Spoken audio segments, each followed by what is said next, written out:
नमस्कार दोस्तों, स्वागत है आपका स्टडी फॉर सिविल सर्विसेज में। वीडियो को पूरा देखिए। कोई भी आपका फीडबैक है, कोई सजेशन है, तुरंत वीडियो में कमेंट करके जरूर बताइए। अच्छा लगे तो वीडियो लाइक जरूर कर लीजिए और ऐसे वीडियो लगातार फ्री में पाने के लिए चैनल को तुरंत सब्सक्राइब कर लीजिए और बेल आइकन को जरूर टैप कर लीजिए ताकि आगे भी सारे वीडियो आपको मिलते रहे। यूट्यूब में फॉलो करते हैं तो प्लीज ये वाला फ्री टेलीग्राम चैनल जरूर ज्वाइन कर लीजिएगा। सारे नोटिफिकेशन, सारे अपडेट यहीं पे आते हैं, ध्यान रखिएगा। स्टडी फॉर सिविल सर्विसेज का कोई भी पेड ग्रुप अगर आपको ज्वाइन करना है तो सिर्फ 856480560660897523864455 यही नंबर है हमारे, सिर्फ जहां पे कॉल या व्हाट्सएप कर सकते हैं। इंस्टाग्राम पे हमारा पेज जरूर फॉलो कर लीजिएगा, स्टडी फॉर सिविल .सर्विसेज है। ट्विटर पे हमको जरूर फॉलो कर लीजिएगा, @study for civils है। अगला एक्ट जो हम लोग स्टडी करने वाले हैं पीसीएसजे सिलेबस में जीके पेपर के लिए, वो है गर्भधारण पूर्व और प्रसव पूर्व निदान तकनीक लिंग चयन प्रतिषेध अधिनियम 1994। नाम काफ़ी बड़ा है, इस वजह से इसको एक शॉर्ट फॉर्म दिया गया है।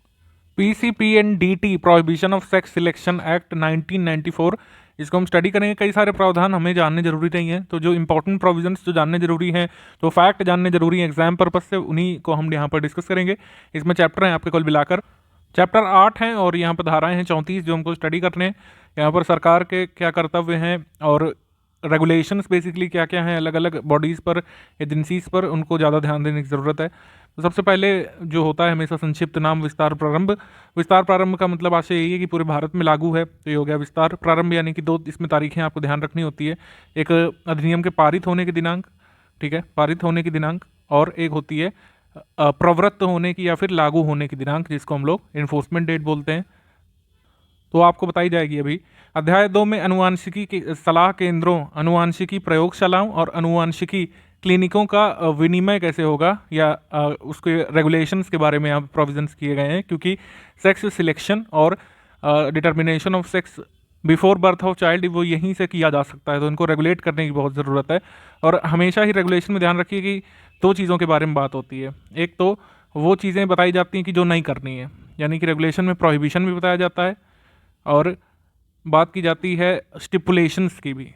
स्टिपुलेटेड कंडीशंस कौन कौन सी होती हैं जहाँ पर प्रोहिबिशन लागू नहीं होंगे, ठीक है। जैसे मान लीजिए सेक्स सिलेक्शन है, वो तो जो है हर जगह बैन किया गया है। सेक्स सिलेक्शन बिल्कुल ही बैन है पूरे एक्ट में। हालांकि कहीं कहीं जो है हमको अनुवांशिकी टेक्निक्स का यूज़ करना पड़ेगा कई जगह पर, किसी बड़े खतरे को टालने के लिए, ठीक है। किसी महिला के गर्भ को एनालाइज करने के लिए कि उसको अनुवांशिक तौर पर कोई जो है खतरा ना हो, उसके लिए कुछ टेक्निक्स का यूज़ करना जरूरी है। उसी टेक्निक्स में उसी टेक्निक्स में शामिल है कि सेक्स सिलेक्शन भी उसी में हो सकता है, सेक्स डिटर्मिनेशन भी हो सकता है उसी प्रोसीजर को फॉलो करते समय। लेकिन प्रोसीजर को फॉलो करना है किन्हीं स्टिपुलेटेड कंडीशंस में, तो उसको किया जाएगा, ठीक है। लेकिन किसी भी तरीके से सेक्स डिटर्मिनेशन ना हो पाए, ये भी रेगुलेट करना है। तो रेगुलेशंस में ही दोनों बातें आगे शामिल होंगी। अभी यहाँ थोड़ा सा टेक्निकल टर्म आ रहे हैं, सेक्स सिलेक्शन, सेक्स डिटर्मिनेशन, सभी को अभी हम हिंदी माध्यम में, अंग्रेजी माध्यम में बताएंगे कि सिंपल भाषा में क्या मतलब होता है। ये इसी अधिनियम में जो परिभाषाओं वाला सेक्शन है उसमें दिया भी रहता है। तो इसमें अनुवांशिकी सलाह केंद्र, अनुवांशिकी प्रयोगशाला और अनुवांशिकी क्लिनिकों का विनिमय, यानी रेगुलेशन। 3A में दिया है लिंग चयन पर प्रतिषेध। इस धारा को याद कर लीजिए आप, ठीक है। धारा 3A में दिया हुआ है लिंग चयन पर प्रतिषेध, ठीक। उसके बाद ऐसे व्यक्तियों, प्रयोगशालाओं, क्लिनिकों आदि को जो अधिनियम के अधीन रजिस्ट्रीकृत नहीं है, पराश्रव मशीन के विक्रय पर प्रतिषेध रहेगा, ठीक है। 3B प्रसव पूर्व निदान तकनीकों का विनिमय, ये दिया हुआ है अध्याय 3 में, ठीक है। प्रसव पूर्व निदान तकनीकों का विनिमय, निदान तकनीकों का विनिमय का आशय वही मैंने बताया कि अगर गर्भ के हम लोग कह सकते हैं कि ये जांच करने के लिए कि अनुवांशिक तौर पर वो किसी गंभीर खतरे का शिकार ना हो जाए, ये एनालाइज करने के लिए प्रसव पूर्व निदान तकनीकों की आवश्यकता पड़ेगी। इन्हीं तकनीकों में कुछ ऐसी तकनीकें भी शामिल है जिनसे पता चल जाएगा कि सेक्स क्या है, जो है एम्ब्रियो का, लड़का है कि लड़की है, तो वो नहीं पता चलने देना है। बाकी चीज़ें रेगुलेट होंगी, कैसे होंगी बताएंगे अभी आगे आपको। गर्भवती स्त्री की लिखित सहमति जरूरत होगी और भ्रूण के लिंग की संसूचना पर हर हाल में प्रतिषेध होगा। किसी भी तरीके से, सिंबल के माध्यम से, ध्वनि के माध्यम से, डायरेक्ट इनडायरेक्ट, किसी भी तरीके से लिंग की संसूचना नहीं दी जानी चाहिए गर्भवती स्त्री को, ठीक है। तो ये है धारा 5 में। धारा 6 में लिंग अवधारण का प्रतिषेध यहाँ पे रहेगा। किसी भी तरीके की रेडियोलॉजी टेक्निक्स का यूज़ इसलिए नहीं किया जाएगा कि ये पता करने के लिए कि लड़का है कि लड़की है, ठीक है। तो चैप्टर 2 और चैप्टर 3 की इन धाराओं को थोड़ा क्लोजली याद कर लीजिएगा, इनसे पूछे जाने की संभावना ज़्यादा बन रही है हमारे एग्जाम में।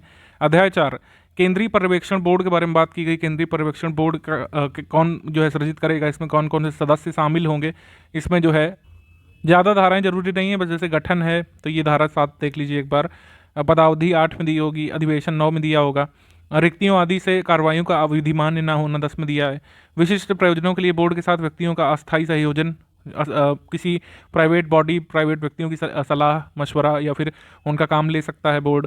बोर्ड के अधिकारियों और अन्य कर्मचारियों की नियुक्ति कौन करता है, किस विधि से होगी, 12। बोर्ड के आदेशों और लिखितों का अधिप्रमाणन, ये 13 में है। सदस्यों के रूप में नियुक्ति की निरर्हताएँ क्या क्या हैं, मतलब क्या यहाँ पे चीज़ें अगर होंगी तो सदस्य इनएलिजिबल हो जाएंगे। पुनः नियुक्ति के लिए सदस्य की पात्रता यानी एलिजिबिलिटी क्या होनी चाहिए, रीअपॉइंटमेंट के लिए बोर्ड के कृत्य क्या होंगे, और राज्य पर्यवेक्षण बोर्ड कैसे बनेगा, और संघ राज्य क्षेत्र पर्यवेक्षण बोर्ड का गठन कैसे होगा, इसके बारे में है। अध्याय 5 इसमें है। फिर अध्याय 5 में बताया गया है समुचित प्राधिकारी, एप्रोप्रिएट अथॉरिटी और उसकी एडवाइजरी कमेटी 17 में। 17A में समुचित प्राधिकारियों की शक्ति क्या क्या होंगी। अध्याय 6 फिर आ जाता है चैप्टर 6 में अनुवांशिकी सलाह केंद्रों, अनुवांशिकी क्लिनिकों का रजिस्ट्रेशन कैसे होगा, अनुवांशिकी सलाह केंद्रों, अनुवांशिकी प्रयोगशालाओं, अनुवांशिकी क्लिनिकों का रजिस्ट्रीकरण, ये मतलब धारा 18 में दिया हुआ है टोटल।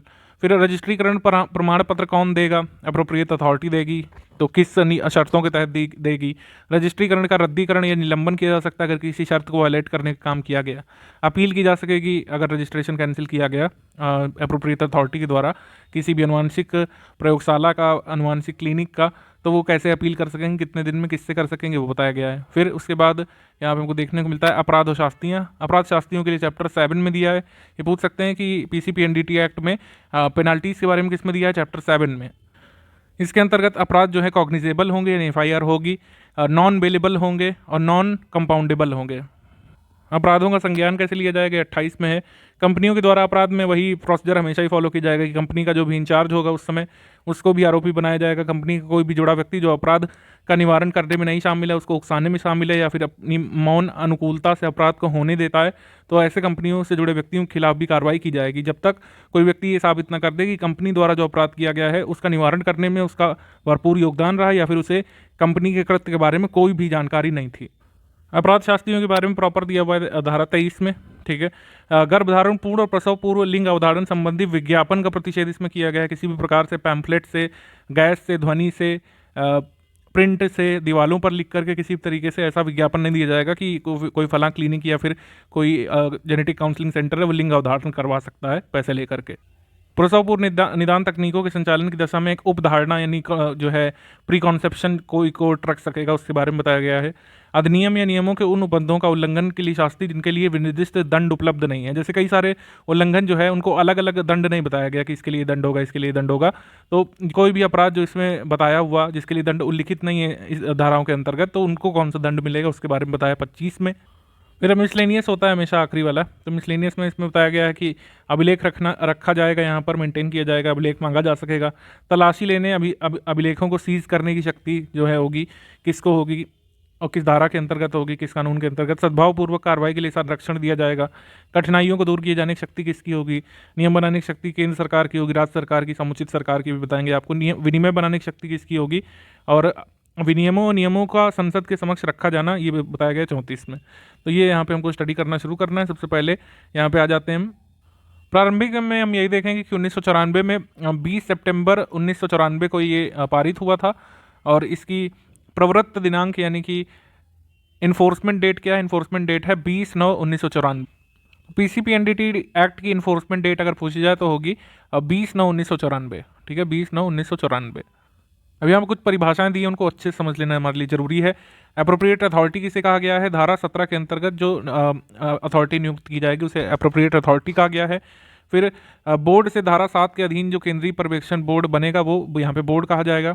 अब ये खा का जो है अमेंडमेंट से जोड़ा गया था। अमेंडमेंट में इसमें गर्भ उत्पाद किसे कहा गया है, गर्भ उत्पाद से गर्भाधान से जन्म होने तक का विकास के किसी भी प्रक्रम पर गर्भधारण का कोई उत्पाद अभिप्रेत है जिसमें अतिरिक्त भ्रूण झिल्ली या फिर भ्रूण या गर्भ सम्मिलित है। जिनको हिंदी मीडियम कंफ्यूजिंग कर रहा है उसको ये यहाँ पर देख लीजिए आप, इसमें इंग्लिश में कंसेप्टस की बात की गई है। Any product of conception at any stage of development from fertilization including extra embryonic membranes as well as embryo और फीटस। तो कंसेप्टस शब्द उसके लिए यूज़ किया गया है कोई भी प्रोडक्ट जो कि स्टेज ऑफ डेवलपमेंट में हो फर्टिलाइजेशन के बाद, ठीक है, यानी निषेचन प्रक्रिया के बाद जो भी उत्पाद स्त्री के गर्भ मतलब जो है उसके अंदर है जिसमें एम्ब्रियोनिक मेम्ब्रेन और एम्ब्रियो फीटस को शामिल किया गया है। एम्ब्रियो को डिफाइन किया गया है, इसको इंग्लिश में देख लेते हैं। Embryo means a developing human organism after fertilization till the end of 8 weeks, ठीक है, यानी कि फर्टिलाइजेशन निषेचन से लेकर 56 दिन या फिर 8 सप्ताह 56 डेज का जो प्रोडक्ट होगा उसको एम्ब्रियो कहा गया है, ठीक है। फीटस किसे कहा गया है? फीटस उसे कहा गया है human organism during the period of development beginning from the 57th day following the fertilization, यानी कि निषेचन की प्रक्रिया के 57वें दिन के बाद जो प्रोडक्ट होगा उसको अब कहा जाएगा फीटस, ठीक है। तो ध्यान रखिएगा, फर्टिलाइजेशन के दिन से लेकर 1 से 56वां दिन किसका होता है? वो होता है एम्ब्रियो का, ठीक है। और 57वें दिन से जो मतलब निषेचन की प्रक्रिया के बाद जो महिला के अंदर रहता है, ठीक है, प्रोडक्ट उसे कहा जाता है फीटस, ठीक है। फीटस FOETUS है, लेकिन इसको ओ को नहीं पढ़ते हैं, इसको फीटस ही पढ़ेंगे।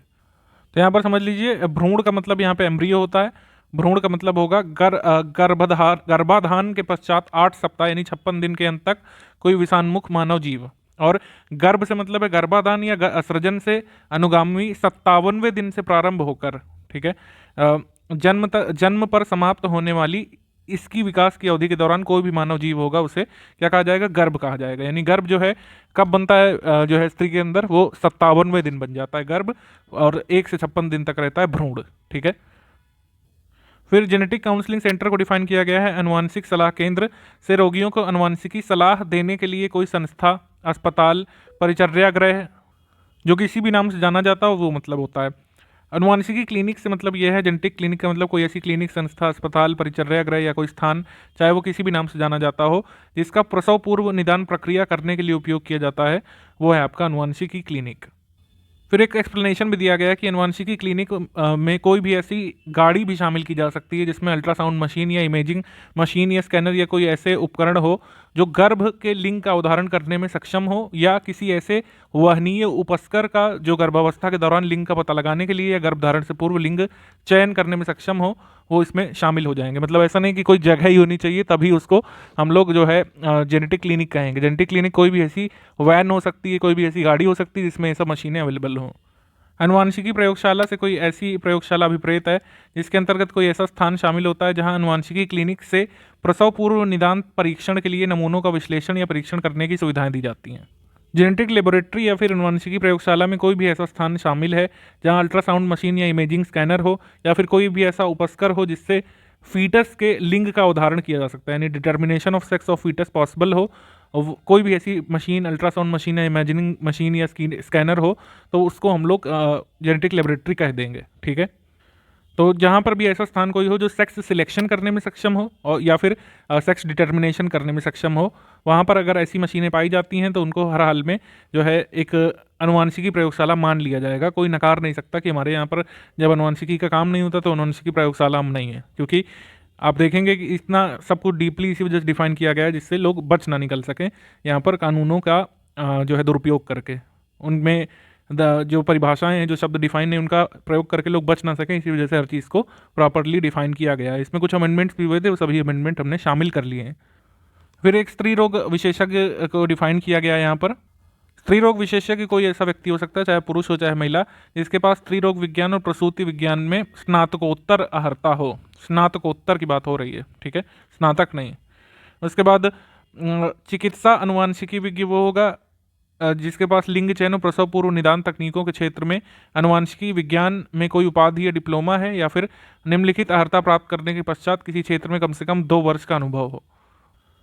तो उसके बाद चिकित्सा अनुवांशिकी विज्ञ के बारे में बताया गया कि या तो उसने भारतीय आयुर्विज्ञान परिषद अधिनियम 1956 के अधीन कोई मान्यता प्राप्त चिकित्सा अर्हता प्राप्त की हो, या जैव विज्ञान में कोई जो है पोस्ट ग्रेजुएट डिग्री हो उसके पास। बाल चिकित्सक डिफाइन किया गया है, ऐसा व्यक्ति जिसके पास बाल चिकित्सा विज्ञान में पोस्ट ग्रेजुएट डिग्री हो।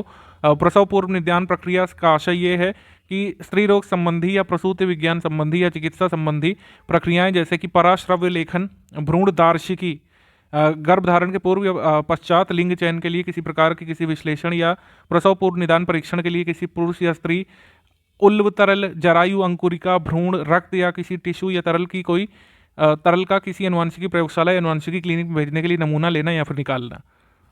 ये डेफिनेशन जो इनको ध्यान से देखिएगा। डेफिनेशन जैसे मैंने बताया, प्रीनेटल डायग्नोस्टिक प्रोसीजर के बारे में अभी बात कर रहे थे, जो थोड़ा सा कॉम्प्लिकेटेड लग रहा होगा आपको। It encompasses all gynaecological, obstetrical या और medical procedure such as ultrasonography, fetoscopy, taking और removing samples of amniotic fluid, chorionic villi, embryo, blood, any tissue or fluid from a man or of a woman after or before conception for being sent into a genetic laboratory or genetic clinic for conducting any type of analysis or prenatal diagnostic test for the selection of sex before or after conception. तो इसमें pre natal diagnostic procedures को basically define किया गया है कि इसके अंतर्गत क्या क्या आ जाएगा। ठीक है, इसके अंतर्गत लिखा हुआ है कि कोई भी गायनिकोलॉजिकल, ऑब्स्टेट्रिकल या फिर मेडिकल प्रोसीजर जिसमें अल्ट्रासोनोग्राफी शामिल हो, फीटोस्कोपी शामिल हो, या फिर किसी भी तरीके से महिला में से एमनियोटिक फ्लूइड का इंजेक्शन से निकालना, एम्ब्रियो का कोई सैंपल लेना, उसके टिश्यू का कोई सैंपल लेना, या मैन में से कोई जो है उसका सीमन वगैरह निकाल लेना, और किस पर्पस के लिए, उसे जेनेटिक लेबोरेटरी या जेनेटिक क्लिनिक भेजे जाने के लिए, जिससे कि जो है प्रीनेटल डायग्नोस्टिक हो सके या फिर सेक्स सिलेक्शन हो सके। अब फिर जब अमेंडमेंट हुआ तो और भी चीज़ें डिफाइन की गई, जैसे प्रीनेटल डायग्नोस्टिक टेक्निक में क्या क्या आ जाएगा, include all prenatal diagnostic procedure and prenatal diagnostic test. Prenatal diagnostic test में क्या आ जाएगा भाई, अल्ट्रासोनोग्राफी आ जाएगी। ठीक है, और किसी भी तरीके से एमनियोटिक फ्लूइड का कोई असेसमेंट या एनालिसिस आ जाएगा, ब्लड का सैंपल, टिश्यू का सैंपल प्रेग्नेंट वुमेन में से लेना, या फिर कंसेप्टस का कोई जो है सैंपल लेना, और मेटाबॉलिक डिसऑर्डर्स को या क्रोमोसोमल एबनॉर्मलिटीज़ या कंजेनाइटल एनोमलीज को एनालाइज करने के लिए, या सेक्स लिंक्ड डिसीजेज जो होती हैं उसको एनालाइज करने के लिए कोई सैंपल लेना इन सैंपल्स में से, या फिर अल्ट्रासोनोग्राफी करना, ये सब आ जाएगा आपका प्रीनेटल डायग्नोस्टिक टेस्ट में। फिर इसके बाद रजिस्टर्ड मेडिकल प्रैक्टिशनर कौन होगा, चिकित्सा व्यवसायी का आशय यह है कि जिसने इंडियन मेडिकल काउंसिल एक्ट 1956 के अंतर्गत जो है क्लॉज एच सेक्शन 2 के तहत कोई क्वालिफिकेशन हासिल कर लिया हो, या फिर उसका नाम स्टेट मेडिकल रजिस्टर में भी दर्ज हो। रेगुलेशंस का मतलब है कि जो भी बोर्ड जो है रेगुलेशंस बनाएगा वो सेक्स सिलेक्शन बार बार आ रहा है, इसका मतलब ये है कि कोई ऐसी प्रोसीजर, टेक्निक, टेस्ट करना, ध्यान रखिएगा प्रोसीजर भी इसमें शामिल है, टेक्निक भी शामिल है और टेस्ट भी शामिल है, जिससे किसी भी तरीके से, ठीक है, उस पर्पस के लिए जो है काम किया जाए, जिससे कि एम्ब्रियो ये यानी कि भ्रूण है वो किसी पर्टिकुलर सेक्स का हो, यानी कि मेल हो या फिर फीमेल हो, जनरली मेल के लिए लोग करते हैं, तो ऐसी कोई भी कोशिश की गई हो जिससे ये इंश्योर किया जाए कि लड़का मेल हो या फिर किसी पर्टिकुलर सेक्स का हो, इसमें मेल नहीं लिखा है लेकिन ये मेल से ही संबंधित है, कि कोई भी ऐसी प्रोसीजर, टेस्ट, टेक्निक परफॉर्म अगर की जाती है ये सुनिश्चित करने के लिए कि जो बच्चा है, जो भ्रूण है, बेसिकली नॉट अ फीटस, भ्रूण जो है वो किसी पर्टिकुलर सेक्स का हो, ये इंश्योर करने के लिए कोई टेक्निक, प्रोसीजर, टेस्ट किया जाता है तो उसे सेक्स सिलेक्शन कहा जाएगा, यानी कि लिंग चयन किया कहा जाएगा। सोनोलॉजिस्ट और इमेजिंग स्पेशलिस्ट वह व्यक्ति कहा गया है जिसने जो है इंडियन मेडिकल काउंसिल एक्ट के अंतर्गत पोस्ट ग्रेजुएट क्वालिफिकेशन हासिल किया हो अल्ट्रासोनोग्राफी में, इमेजिंग टेक्निक्स या फिर रेडियोलॉजी में। स्टेट बोर्ड कहा गया है जो है सेक्शन 16A के तहत बनेगा। बाकी अब वहाँ जाते हैं चैप्टर 2 पर। बाकी डेफिनेशन हिंदी में भी लिखी हुई हैं, आप यहाँ पर इसको देख सकते हैं। ज़रूरी बातें मैंने बता दी हैं, थोड़ा सा यहाँ पर टफ पड़ता है हिंदी शब्दों में, तो मैंने अंग्रेजी शब्दों में बता दिया है, बाकी सब यहाँ पर आप नोट कर सकते हैं, इसका स्क्रीनशॉट रख सकते हैं।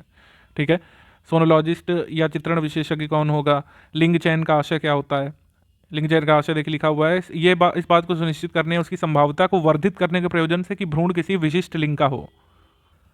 तो अब आ जाते हैं अध्याय 2 पर। अध्याय 2 में सबसे पहले है अनुवांशिकी सलाह केंद्र यानी कि जेनेटिक काउंसलिंग सेंटर, अनुवांशिकी प्रयोगशालाएं यानी कि जेनेटिक लेबोरेटरीज, और अनुवांशिक क्लिनिक यानी कि जेनेटिक क्लिनिक्स, इनका रेगुलेशन किया जा रहा है। रेगुलेशन का आशय यह है कि इस अधिनियम के प्रारंभ से ही कोई अनुवांशिकी सलाह केंद्र, अनुवांशिकी प्रयोगशाला, अनुवांशिकी क्लिनिक जब तक कि इस अधिनियम के अधीन रजिस्ट्रीकृत ना हो, प्रसव पूर्व निदान तकनीकों से संबंधित कोई क्रियाकलाप नहीं करेंगे और ऐसे क्रियाकलाप किए जाने में सहबद्ध या सहायक नहीं होंगे।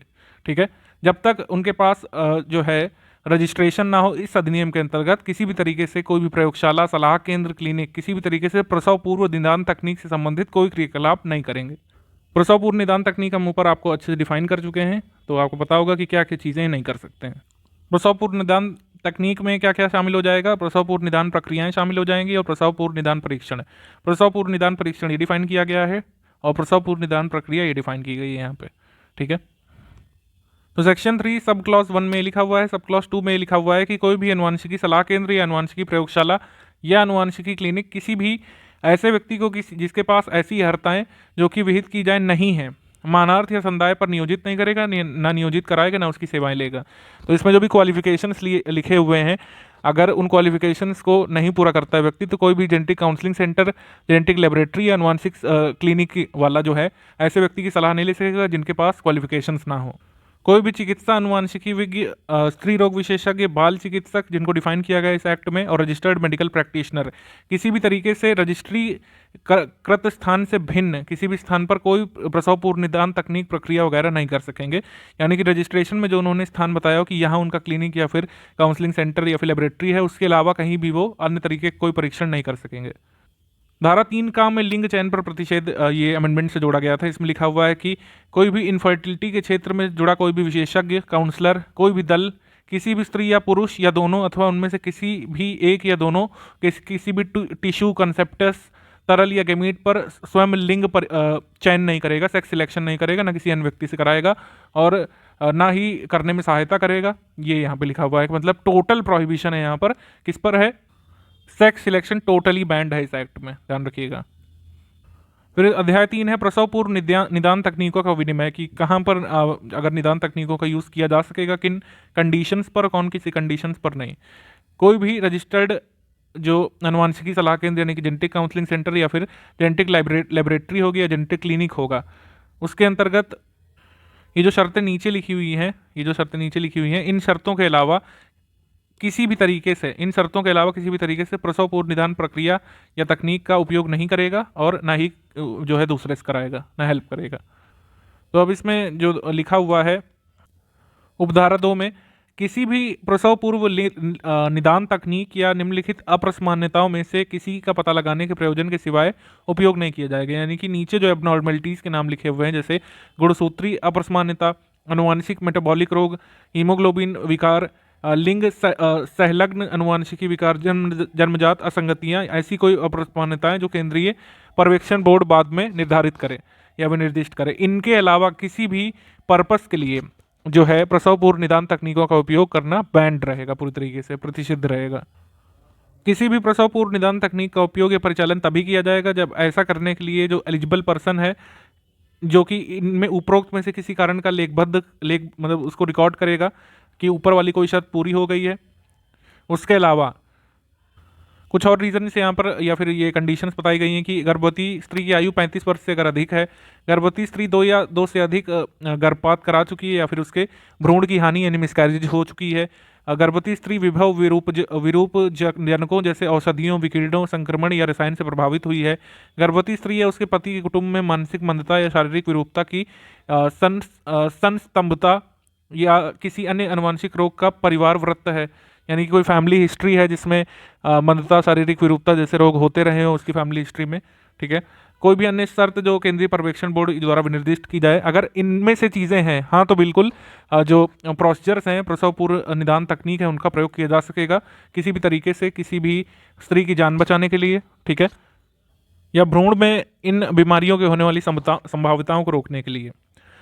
गर्भवती स्त्री पर पराश्रव्य लेखन करने वाला व्यक्ति क्लिनिक में किसी ऐसी रीति में जो कि विहित की जाए उसका पूरा अभिलेख रखेगा, ठीक है, और उसमें किसी भी पाई गई कमी या अशुद्धि धारा 5 या 6 के उपबंधों के अधीन उल्लंघन मानी जाएगी।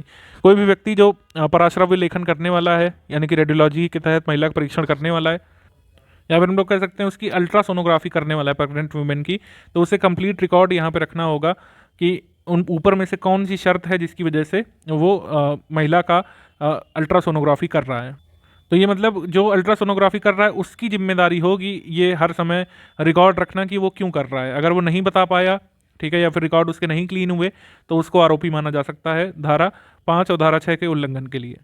अब धारा 5 क्या कह रही है? धारा 5 यही कह रही है इसमें, धारा 5 क्या कह रही है? गर्भवती स्त्री की लिखित सहमति जरूरी होगी ये प्रोसीजर कराने से पहले, अल्ट्रासोनोग्राफी कराने से पहले, और गर्भवती स्त्री को भ्रूण के लिंग चयन की संसूचना किसी भी प्रकार से जो भी व्यक्ति वो प्रोसीजर कर रहा होगा उसके बाद नहीं दी जाएगी उसको, ना ही सिंबल्स के माध्यम से, ना ही रिटर्न में, ना कि शब्दों के माध्यम से बोलकर किसी भी तरीके से महिला को जिसका अल्ट्रासोनोग्राफी हो रही है, अल्ट्रासोनोग्राफी करने वाला व्यक्ति किसी भी तरीके से प्रोसीजर के बाद महिला को जानकारी नहीं देगा कि बच्चे का लिंग क्या है।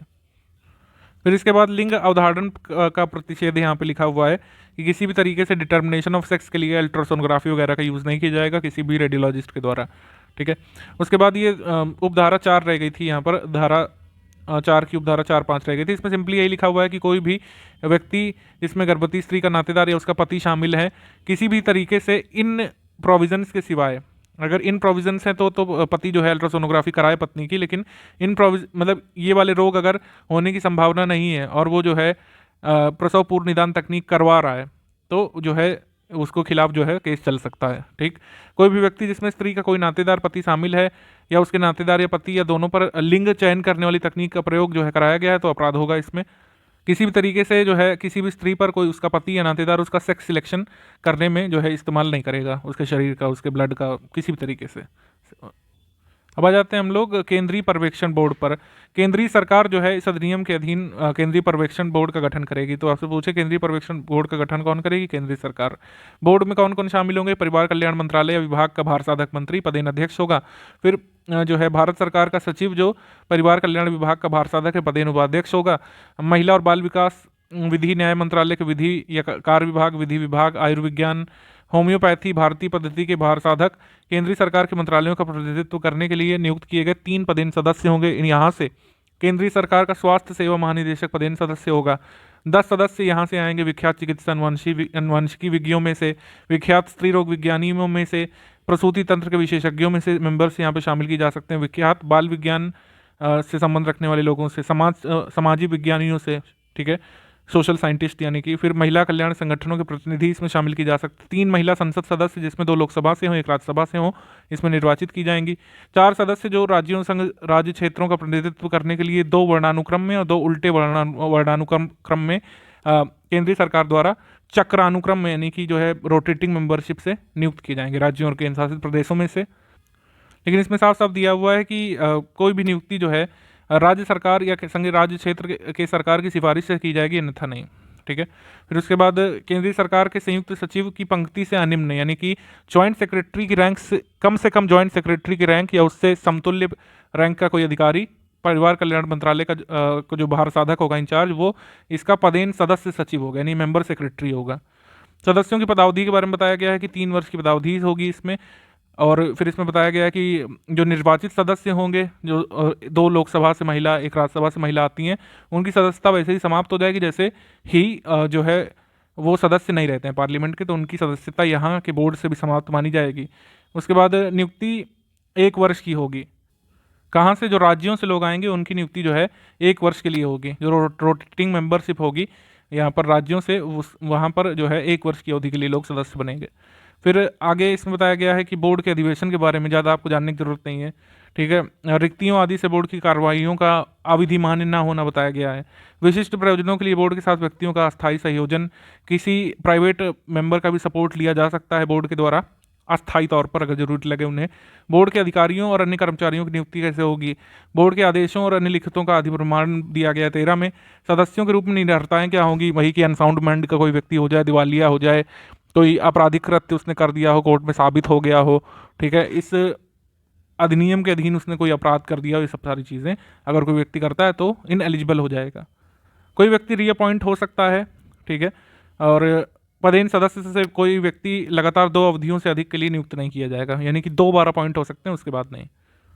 बोर्ड के कृत्य बताए गए हैं 16 में। कृत्य वही है, किसी भी तरीके से पीसीपीएनडीटी एक्ट के प्रोविजंस का कोई उल्लंघन ना करे, ठीक है, और कई सारी बीमारियों का उल्लेख करना जो आजकल चर्चा में आ रही हैं, जिनके लिए ये जेनेटिक प्रोसीजर्स करना जरूरी है, ठीक है, उनका उल्लेख करना, ये सारी चीज़ें। Genetic counselling centre, genetic laboratories के लिए गाइडलाइन वगैरह जारी कर रहे हैं, सब बोर्ड के कृत्य हैं। राज्य पर्यवेक्षण बोर्ड और संघ राज्य क्षेत्र पर्यवेक्षण बोर्ड का गठन, ये अमेंडमेंट से जोड़ा गया था। 2003 में जो अमेंडमेंट हुआ था उसमें जोड़ा गया था कि फिर राज्य पर्यवेक्षण बोर्ड भी बनेगा और संघ राज्य क्षेत्र पर्यवेक्षण बोर्ड भी बनेगा। तो जैसे केंद्रीय पर्यवेक्षण बोर्ड बनता है वैसे राजकीय पर्यवेक्षण बोर्ड बनेगा। इसमें पदेन अध्यक्ष कौन होंगे? राज्य के स्वास्थ्य कल्याण विभाग के भार साधक मंत्री, स्वास्थ्य और परिवार कल्याण विभाग के भार साधक सचिव इसके प्रधान उपाध्यक्ष हो जाएंगे। विधानसभा और विधान परिषद की 3 महिला सदस्य होंगी, जहां पर विधान परिषद नहीं, वहां पर तीनों सदस्य जो है विधानसभा से होंगी। राज्य सरकार के स्वास्थ्य परिवार कल्याण या आयुर्विज्ञान या होम्योपैथी की भारतीय पद्धति के पदेन निदेशक इसके सदस्य हो जाएंगे। फिर सोशल साइंटिस्ट, विधि विशेषज्ञ, बाल विज्ञान से संबंधित डॉक्टर्स वगैरह, सोनोलॉजिस्ट, ठीक है, जो अनुवांशिकी विज्ञान में जो है एक्सपर्टीज़ रखते हैं, प्रसूति तंत्र के विशेषज्ञ हैं, ठीक है, उनमें से मेंबर शामिल किए जाएंगे। राज्य की बैठक 4 मास में कम से कम एक बार होगी। सदस्यों की पदावधि इसमें भी 3 वर्षों की होगी। इसमें कोरम के बारे में बताया कि राज्य बोर्ड की जो कोरम है कुल सदस्यों की संख्या की 1/3 होगी। फिर ज़्यादा इसमें जरूरी चीज़ें नहीं आ जाते हम लोग अध्याय 5 पर। समुचित प्राधिकारी यानी अप्रोप्रिएट अथॉरिटी और उसकी सलाहकार समिति। केंद्र सरकार इस नियमों के प्रयोजन के लिए राजपत्र में अधिसूचना द्वारा एक या एक से अधिक समुचित प्राधिकारियों को प्रत्येक संघराज्य क्षेत्र के लिए नियुक्त करेगी। मतलब राज्यों के लिए, यूटीज के लिए जो है अप्रोप्रिएट अथॉरिटी या तो एक राज्य के लिए एक या एक से अधिक जो है अपॉइंट किया जा सकता है राज्यों के द्वारा अपने राज्य में, और केंद्र शासित प्रदेश में केंद्र सरकार कर लेगी। जैसे इसमें लिखा हुआ है कि राज्य सरकार इस अधिनियम के प्रयोजनों के लिए राजपत्र में अधिसूचना द्वारा एक या एक से अधिक समुचित प्राधिकारियों यानी एप्रोप्रिएट अथॉरिटी को संपूर्ण राज्य या उसके भाग के लिए प्रसव पूर्व लिंग अवधारण की समस्या की व्यापकता को देखते हुए, जिसमें स्त्रीलिंगी भ्रूणवध होता है, का ध्यान रखते हुए नियुक्त करेगी। तो एप्रोप्रिएट अथॉरिटी का अपॉइंटमेंट जो है यूनियन टेरिटरी में किसके द्वारा होगा? आप ध्यान रखिएगा, यूनियन टेरिटरी में किसके द्वारा होगा? केंद्र सरकार के द्वारा। और राज्यों में किस में होगा एप्रोप्रिएट अथॉरिटी का अपॉइंटमेंट? राज्य सरकार के द्वारा। अब ये एप्रोप्रिएट अथॉरिटी जो है ये किस 3 सदस्यों से मिलकर बन सकते हैं, ठीक है, जब ज़्यादा होते हैं, एक से अधिक होते हैं तो। मतलब किसी पूरे राज्य के लिए या पूरे यूटी के लिए अगर कोई एप्रोप्रिएट अथॉरिटी नियुक्त की जाती है तो 3 सदस्यों से मिलकर वो एप्रोप्रिएट अथॉरिटी बनती है। 3 सदस्य कौन से होते हैं एप्रोप्रिएट अथॉरिटी में? स्वास्थ्य एवं परिवार कल्याण के संयुक्त निदेशक यानी ज्वाइंट डायरेक्टर या उससे ऊपर की रैंक के कोई अधिकारी, ठीक है, या अध्यक्ष। महिला संगठन का प्रतिनिधित्व करने वाली एक विख्यात महिला होनी चाहिए इसमें, और संबंधित राज्य या संघ राज्य क्षेत्र के विधि विभाग का एक अधिकारी होना चाहिए। अब इनके कृत्य क्या होंगे? अनुवांशिकी सलाह केंद्र, अनुवांशिकी प्रयोगशाला, अनुवांशिकी क्लिनिक के लिए रजिस्ट्रीकरण मंजूर करना, निलंबित करना या रद्द करना, genetic counselling centre, genetic laboratories, genetic clinic के लिए मानक लागू करना, ठीक है, क्या स्टैंडर्ड्स उनको फॉलो करने होंगे, क्या नॉर्म्स फॉलो करने होंगे। इस अधिनियम और उसके अधीन बनाए गए नियमों के उपबंधों के भंग से संबंधित परिवादों का अन्वेषण करना और तत्काल कार्रवाई करना। मतलब कोई जो है नॉर्म्स नहीं फॉलो करता है तो जो है उनके खिलाफ जांच करना और कार्रवाई करना। रजिस्ट्रेशन से संबंधित जो आवेदन आते हैं उनके निलंबन या रद्दकरण की शिकायतों पर उपधारा 5 के अधीन गठित सलाहकार समिति की सलाह लेना और उस पर विचार करना, ठीक।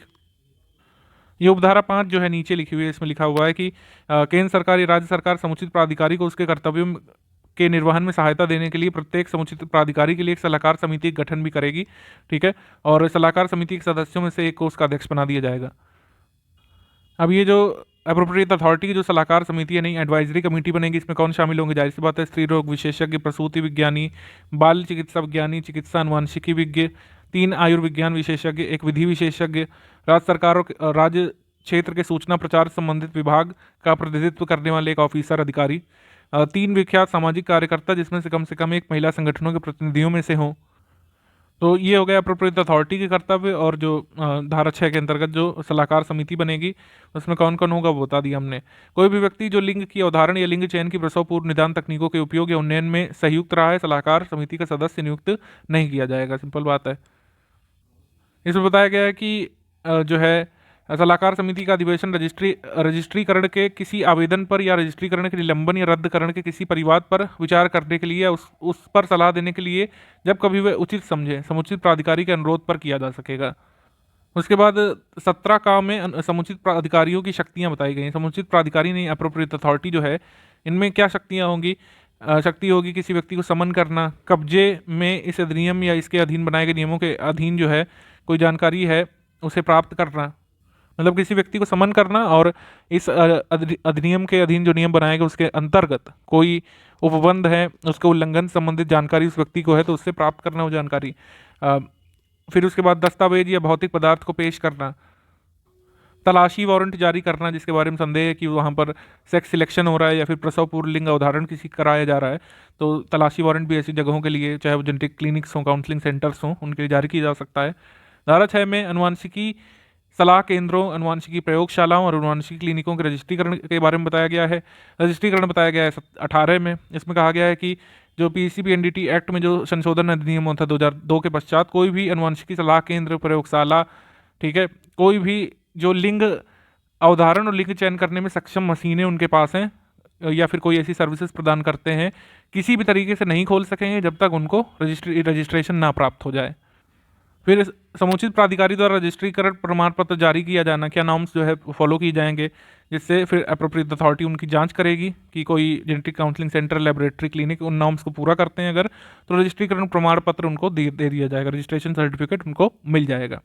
अगर फिर अप्रोप्रिएट अथॉरिटी को लगता है कि जो नॉर्म्स बताए गए थे रजिस्ट्रीकरण प्रमाण पत्र यानी कि रजिस्ट्रेशन सर्टिफिकेट देते समय वो पूरा नहीं कर रहे हैं कोई ऑर्गेनाइजेशन, क्लिनिक्स, लेबोरेटरी, तो उनका रद्दकरण भी किया जा सकता है।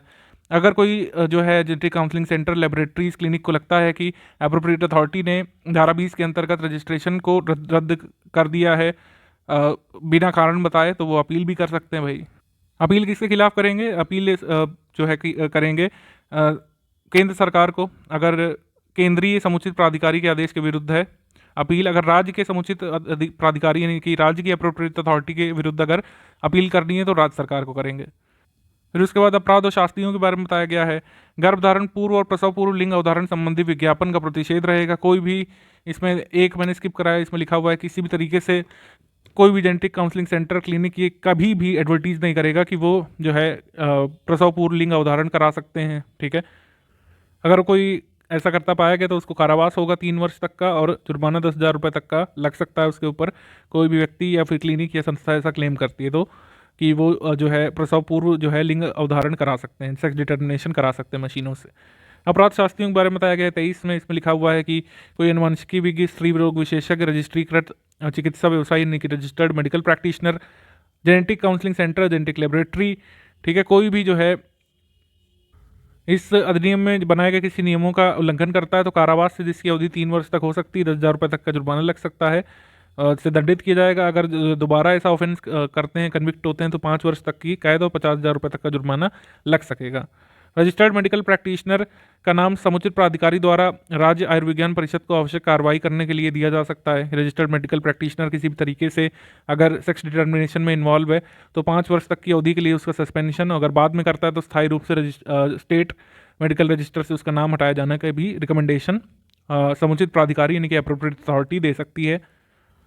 कोई भी जेनेटिक काउंसलिंग सेंटर, प्रयोगशाला, क्लिनिक अल्ट्रासाउंड टेक्निक या इमेजिंग टेक्निक का प्रयोग करके जो है कोई भी स्त्री रोग विशेषज्ञ, सोनोलॉजिस्ट वगैरह या कोई भी रजिस्टर्ड मेडिकल प्रैक्टिशनर धारा 4 की उपधारा 2 में जो विनिर्दिष्ट प्रयोजन है जो है स्पेसिफाइड, जो कह सकते हैं ऑब्जेक्टिव्स हैं, उनके ऑब्जेक्टिव्स के अलावा अगर किसी गर्भवती स्त्री पर लिंग चयन की टेक्निक या फिर प्रसव पूर्व निदान तकनीक का प्रयोग करते हैं तो 3 वर्ष की सजा उनको होगी, 50,000 रुपये तक का जुर्माना लगेगा।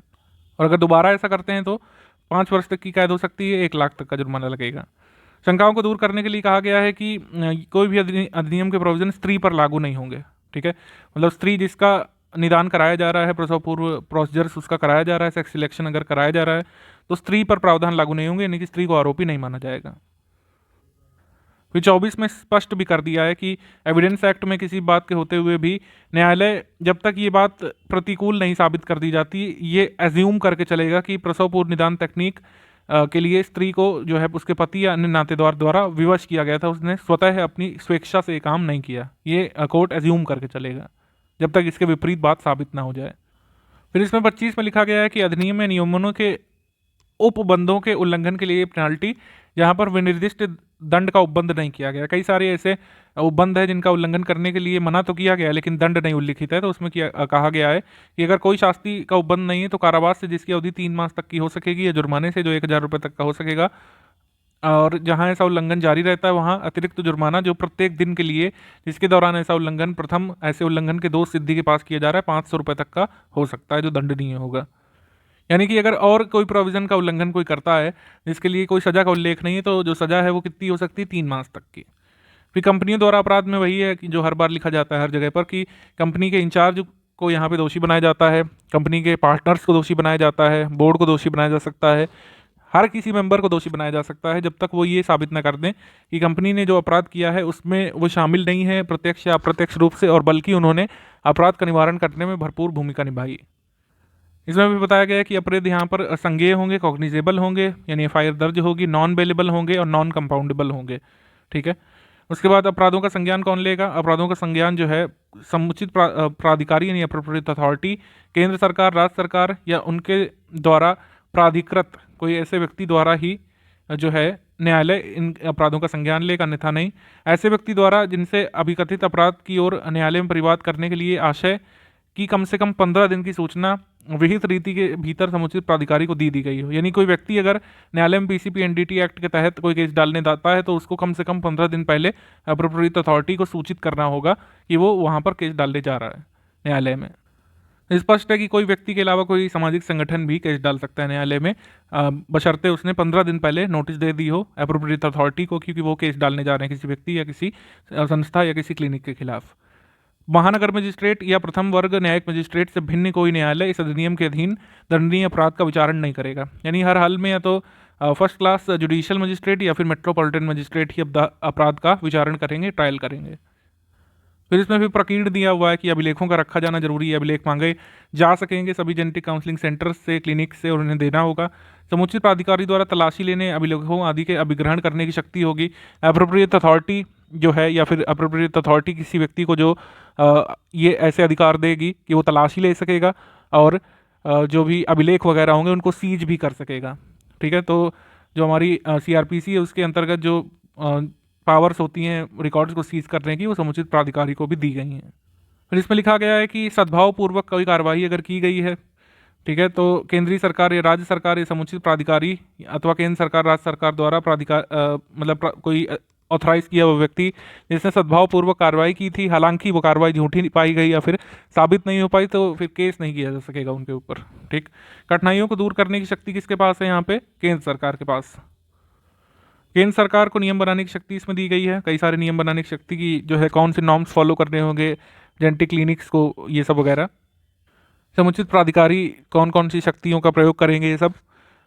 उसके बाद पर्यवेक्षण बोर्ड द्वारा केंद्रीय सरकार की पूर्व मंजूरी से विनिमय बनाने की शक्ति होगी कि जेनेटिक काउंसलिंग सेंटर्स को रजिस्ट्रेशन पाने के लिए कौन कौन से नॉर्म्स फॉलो करने होंगे, ये सब। रजिस्टर्ड मेडिकल प्रैक्टिशनर की क्या क्या भूमिकाएं होंगी, क्या क्या नॉर्म्स उनको फॉलो करने होंगे, ये सब पर्यवेक्षण बोर्ड नियम बना सकता है, रेगुलेशंस बना सकता है। विनियमों और नियमों का संसद के समक्ष रखा जाना 30 दिन की अवधि के भीतर, ये 34 में लिखा हुआ है। तो ये कुछ जरूरी बातें थी इस पीसीपी एनडीटी एक्ट के बारे में, और जो अमेंडमेंट एक्ट आया था उसके प्रोविजंस को भी हमने शामिल कर लिया है। ठीक है, तो इस तरीके से ये वीडियो खत्म होता है। इसको लाइक शेयर सब्सक्राइब करिए। जय हिंद दोस्तों।